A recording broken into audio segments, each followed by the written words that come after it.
October is usually considered a relatively slow season for movies. However, a wide range of Korean films have been hitting theaters this month, from thrillers to comedies and romance.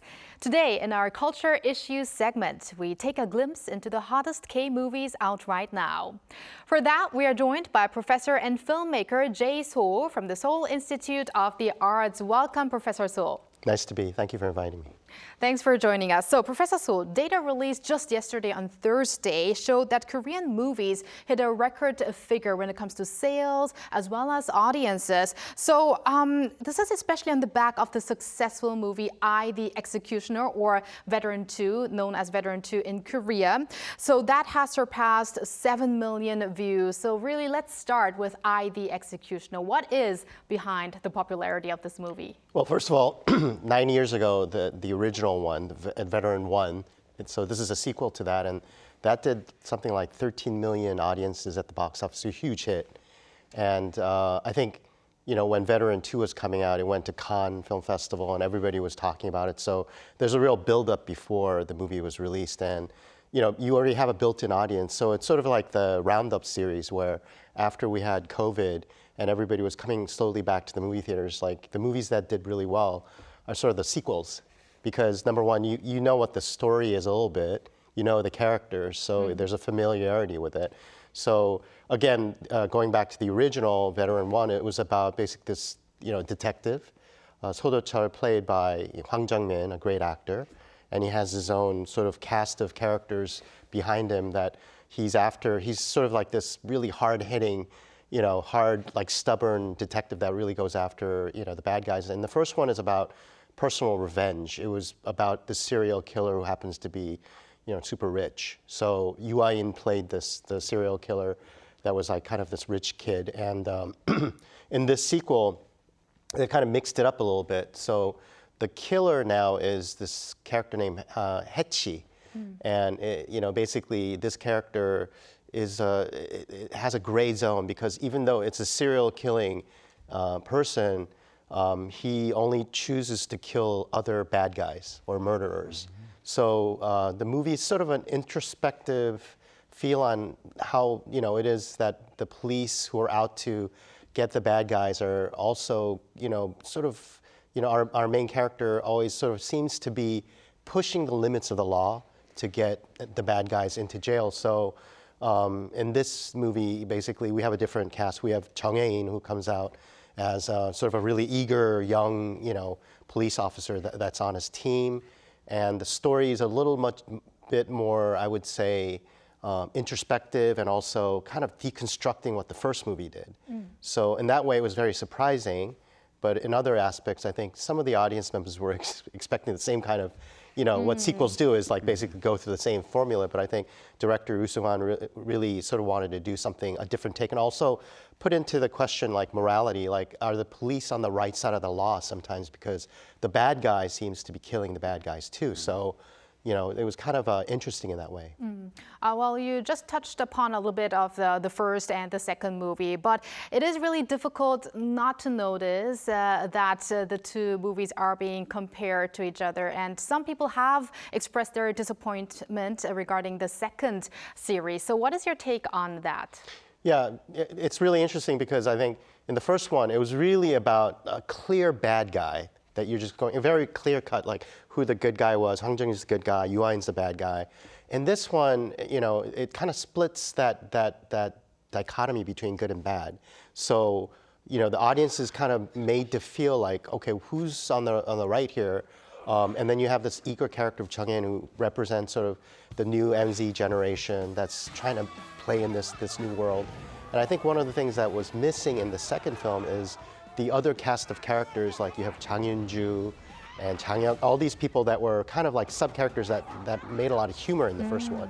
The second one seems to be a little bit more serious. There's actually, what's interesting about the movie title in English is called I, the Executioner. Right. It's actually a reference to a Japanese film that came out in the 60s by Tai Kato about a serial killer that was doing it. So I think the director wanted to kind of make a statement. I think Roo Soo-hwan's a really interesting director because he's definitely a big box office draw director, but he also takes on certain different themes in his movies. He made a movie about Japanese occupation of Korea, and so he's a director that I think now in his he's hitting the age 50, and I think he's starting to think, I don't want to just make popular films. I want to have social commentary and things like that in the movies. And I think in some ways the mainstream audience is like, I just want to have fun, forget about my problems.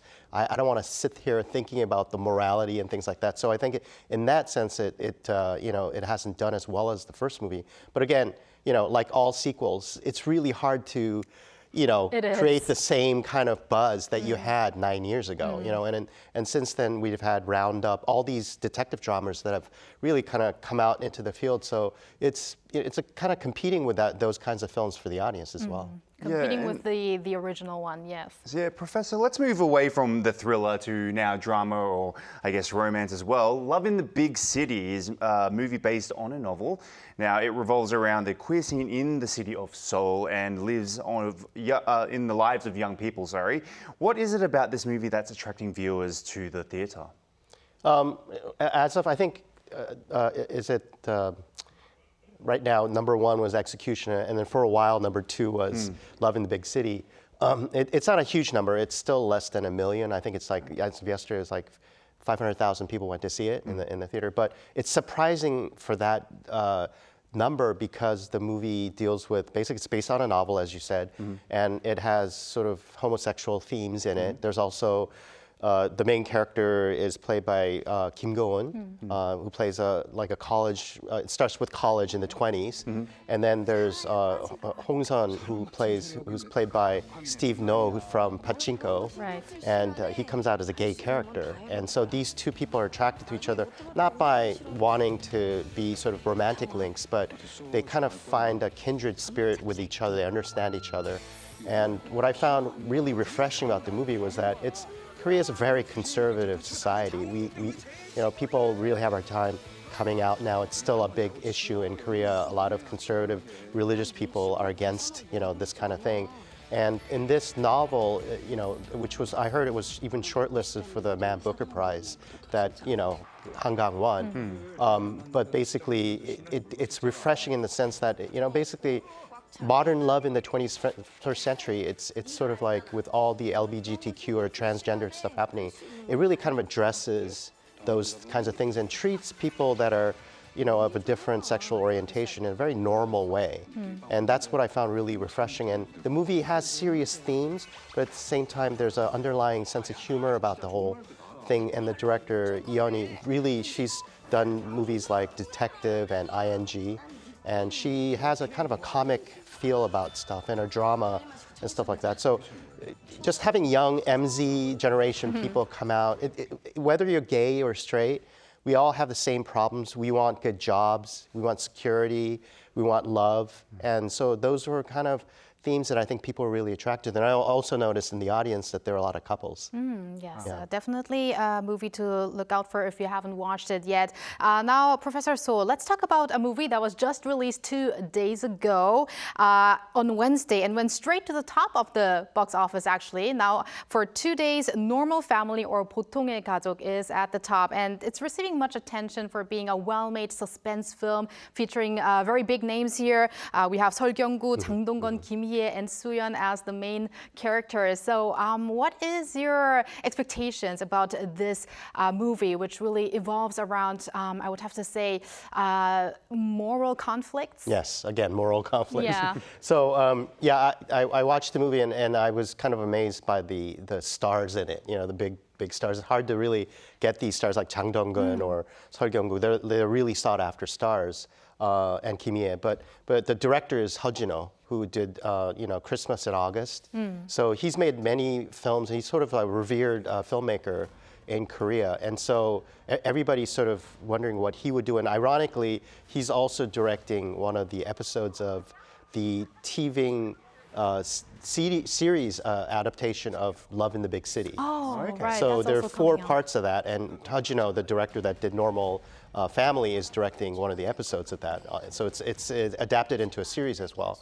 But the Normal Family, what I found about it was really well made. First of all, the drama kind of flows really easily. It's really easy to watch, and also, you know, it's about two brothers and then their families, and then a tragedy hits that they have a moral question, and one's a lawyer, another one's a doctor. So basically representing sort of I would say the middle high class of Korean society.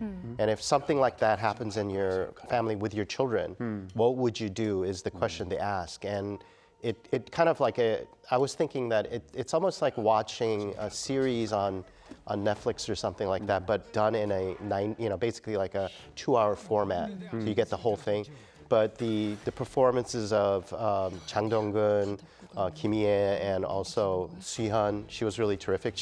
She's one of the English speaking. She's in Fantastic Beasts, Right. And I think the second Avengers story, or the first one, she's in that. So the performances are really great, and I think what really kind of hits hard is what the youth of Korea today has to face. Like, what are their future prospects, and then do the rich really, people that are well-to-do, what would you do if you had the situation where you have to, basically choose the justice way of doing things, or the way, like, basically just putting things under the rug and going past Right. it. So it's a question that I think will make audiences really interested in watching the movie. Including myself, I also felt myself in a dilemma watching that movie right on the release day. But our final question to you, Professor Soh, are there any trends or common elements in the recent movies that are making Korean movies so popular these days? Very briefly. Well, as you know, the Korean movie industry is not doing that well after COVID, because of the entrance of all these streaming services that, not from Korea, that came in, that kind of took over the world, actually. Many other sort of cinemas around the world were returning to normal numbers, but Korea was basically, now people are very skittish about going to see a movie.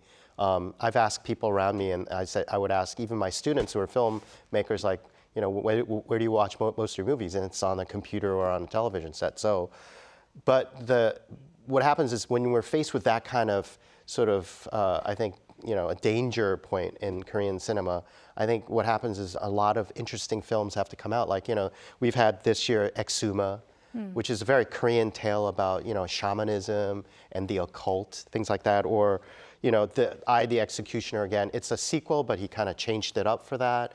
And Love in the Big City, again, dealing with homosexuality in the 21st century in Korea is a big theme. So what's happening is we're seeing a trend towards sort of themes and subject matter that hasn't been covered in Korean movies before.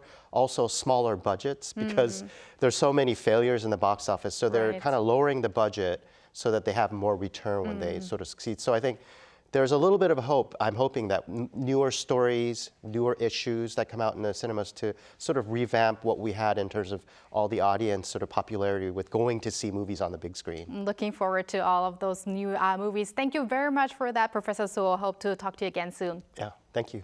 And thank you, Walter, for that. I'll see you next week. See you next week.